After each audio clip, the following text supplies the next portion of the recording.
So a quick summary of some of the issues that were found during the inspection. First, the right aileron bell crank bolt was found to be loose. The bolt was shanked, so we just had to add a washer. Second was the right aileron trim servo was loose, some hardware that needed to be tightened. Elevator hinge bolt was not tight in the nut, so it just wasn't going into the nut long enough for threads to be poking out the far side. So again, simple fix, just a thinner washer, and now you're secure. Number 5 was the canopy lock on the crank was not functioning, so you could crank the canopy shut and then hit the stop, but there was nothing holding the canopies there. So most of these Mustang replicas have the, just like a real Mustang, they have a crank there on the right side of the cockpit, and the crank itself ends up functioning as a lock. So you would get to the spot where the canopy comes closed, dink, the canopy comes closed, and then you release the lock, and it, usually some sort of a pin. In this case, that detent wasn't functioning. There was a backup latch where the two frames came together on the canopy rails, like you would see on a suitcase or something.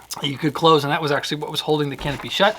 So we squawked that. The shoulder harnesses was just a simple loop, so it went from the lap belt up and around the top of the seat and then back down the other shoulder, and as a result, it just sort of fell all over the place. So I just squawked that it needed to be secured. The manifold pressure gauge was sticking, so just replace it. In the briefings that I had done with the other pilots, it became clear that the flaps were an issue on the Titan Mustang with the V8 installation. It's more of a forward CG thing than a V8 installation thing. There were no indication of flap position. So with the feedback from the other pilots, it was really important not to put too much flaps in, etc. And I had no indication of flap position, so we squawked that. So people got really excited about the flap indication marks on the Hawken Lancer.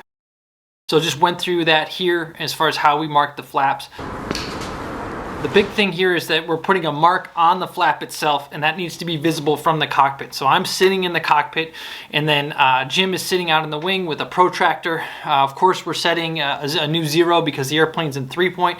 Set a 0, swing the flaps for the full extent, and then we're breaking it down for the critical marks for the flaps. Owners had said that anything more than about 50% of flaps, the airplane would run out of pitch authority in the flare. More on that later. So we want to make sure we had a mark for that. So the flaps have 30 degrees of travel. So the idea was to mark it in 10-degree increments, and then the 50% flaps would be a 10-degree mark and a 20-degree mark, and you would split it for the 50% flaps. And first of all, do you want it so at 10 degrees so when you can see the whole black? So the first step here was we just did full travel, full flaps down, full flaps up, and check that there is in fact 30 degrees of travel. There is.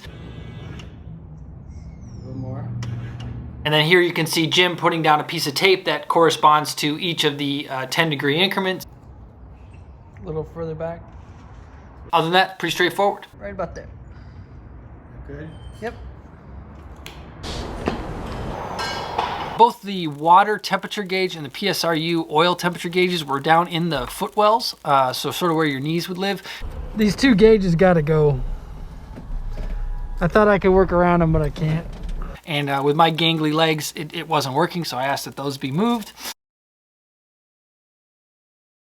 One of the more interesting ones is that if you walked around the airplane, it became apparent if you just looked at the two main gear that the right main gear just wasn't pointing the same direction as the airplane. It was tweaked both in the roll axis and in the yaw axis. So I asked that the owner reach out to Titan and confirm that that was within limits or that was acceptable. There was no reason to think that that had happened since the airplane had gotten to California, that most likely it had flown from Ohio like that.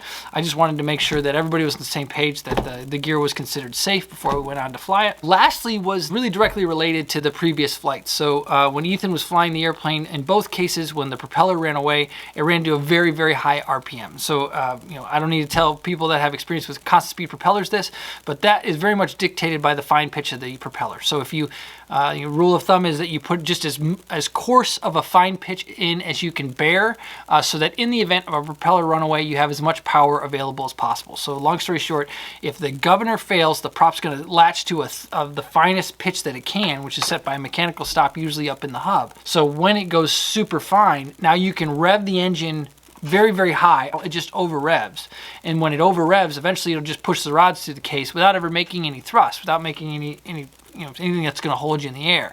And when you're pawing around the field with a runaway propeller, you need every bit of thrust you can get. So long story short, you want to make that fine pitch stop as coarse as possible so that maybe you have to redline the motor, maybe you have to go beyond redlining the motor, but you have some chance of making enough thrust to stay airborne, to paddle the airplane around the airport and get back on the ground. So I wanted to confirm that, and that was the list coming out of the ground inspection.